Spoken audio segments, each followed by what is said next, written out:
la doctora Dalmacia Noguera, pediatra especialista en nutrición, crecimiento y desarrollo.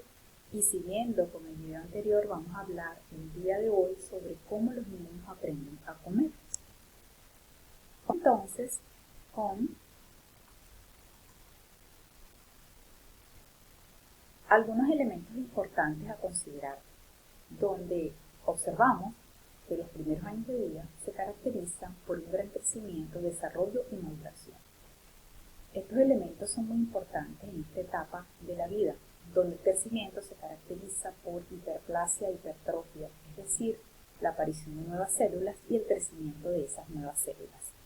Desarrollo y maduración va a estar más relacionado con la adquisición de nuevas funciones de dichas células, especialmente lo que refiere al neurodesarrollo, maduración sexual, entre otros.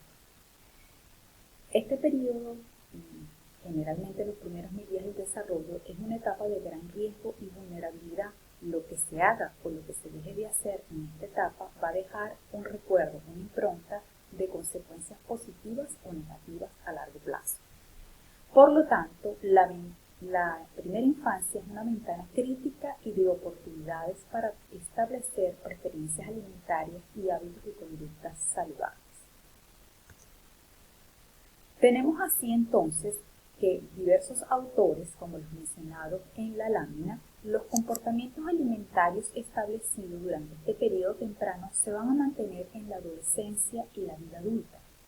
Y cuando estos comportamientos son saludables, van a tener un impacto muy positivo en la prevención de la lucha contra las enfermedades crónicas relacionadas con la nutrición, como son cáncer, diabetes, hipertensión arterial, enfermedades cardiovasculares, entre otros.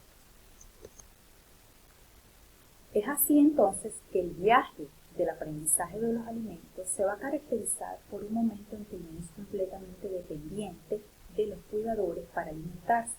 Comenzamos esta etapa desde el embarazo, el momento cero de la concepción. Y luego entonces pasamos por la lactancia materna, la alimentación complementaria y poco a poco esa inserción del niño a la mesa familiar, haciéndose más independiente en el proceso de la alimentación. El proceso de aprendizaje COL evalúa diferentes factores que incluyen, por ejemplo, la evaluación del alimento y el reconocimiento de las características del mismo, como el sabor, olor, texturas y apariencia.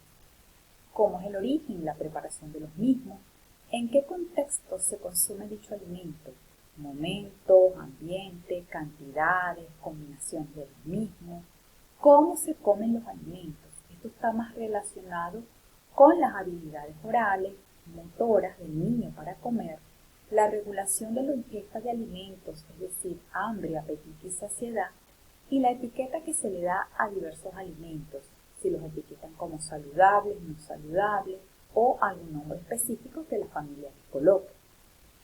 Y también está muy relacionado con las consecuencias post-ingestión de determinado alimento, si produjo placer, saciedad, le proporciona energía, o por el contrario causa malestar, náuseas, acidez, los consideran inseguros o los consideran no comestibles.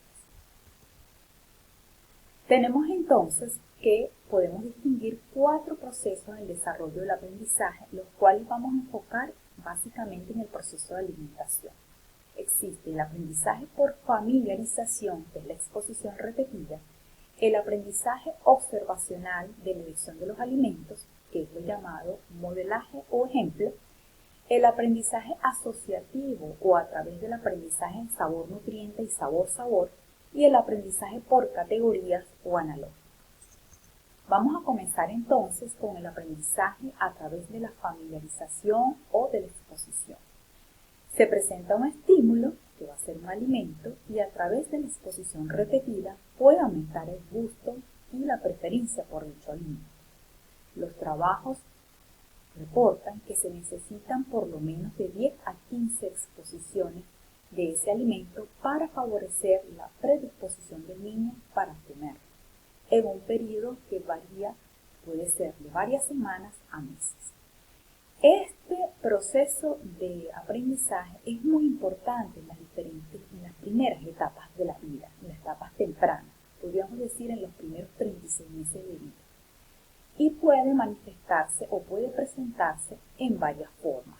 Una puede ser con exposición a gustos o alimentos específicos, o una exposición a una variedad o tipo de alimento, exposición a variedad de texturas o consistencias del alimento y exposición a una apariencia de la comida.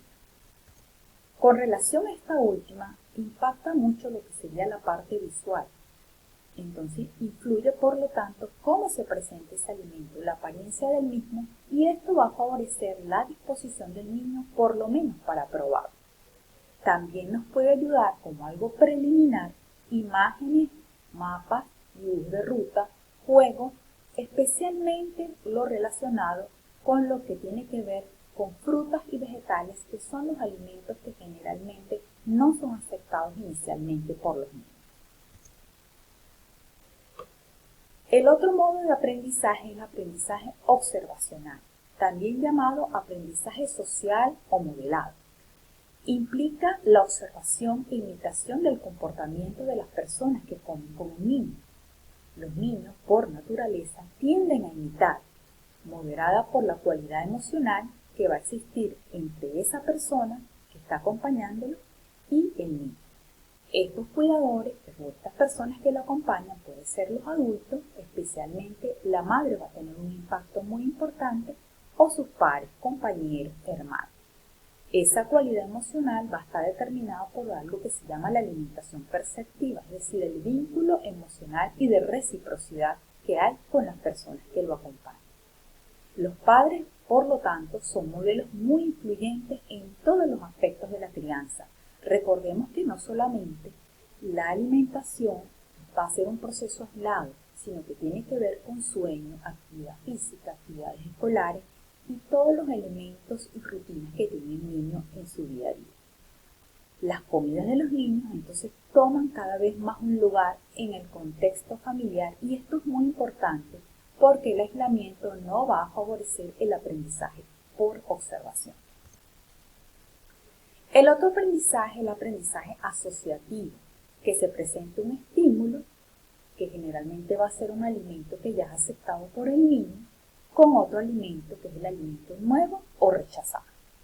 Se puede hacer diferentes combinaciones, pueden ser un sabor-sabor, por ejemplo, si el niño tolera unas papitas, lo acompañamos, por ejemplo, con algún alimento rechazado que puede ser la carne.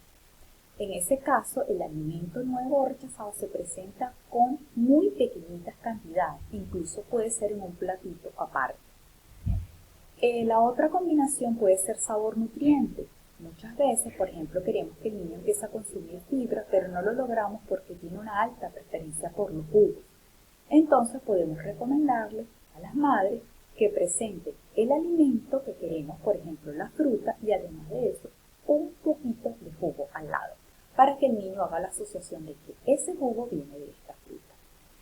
El otro elemento se llama contaminación, que no es más que el enmascaramiento. Cuando el alimento nuevo le vamos a agregar algún aderezo que sabemos que ese sabor le gusta al niño, por ejemplo, combinarlo con miel, combinarlo con un aderezo que puede ser a veces una salsa de tomate, que muchas veces, aunque este alimento sea un procesado, poco a poco, con la aceptación progresiva, vamos a dejar el aderezo de un lado hasta que acepte el alimento de su manera original.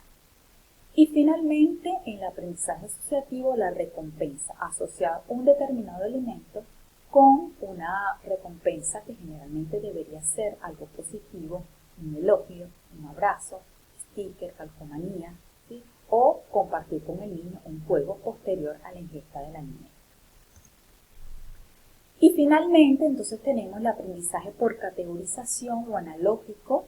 El niño poco a poco, a partir del año de edad, ya aprende a clasificar, bien sea por códigos, nomenclaturas, etc. Y este aprendizaje va a depender de la información previa que ya tenga el niño, de las propiedades del alimento, de la disponibilidad de los alimentos a los que haya sido expuesto este niño y, por supuesto, de la cultura. Por eso es importante, cuando iniciamos el proceso de alimentación complementaria, de separar los alimentos cuando son inicialmente presentados, para que el niño tenga oportunidad de clasificarlos. Algunas reflexiones finales. Entonces, existen diferentes formas de aprendizaje en el proceso de adquisición de hábitos y conductas alimentarias, como lo hemos visto en este video. Y todas van a depender del neurodesarrollo del niño, por supuesto de la familia, la comunidad, la cultura, el ambiente, todo lo que tenga que ver con el aspecto educativo. Y por supuesto es un proceso individual y dinámico. Muchas veces va a funcionar en algún momento, otras veces otro proceso puede funcionar o incluso podemos hacer combinaciones de las diferentes estrategias. Espero haya sido de utilidad. Seguiremos publicando información importante de nutrición pediátrica y muchas gracias por tu atención.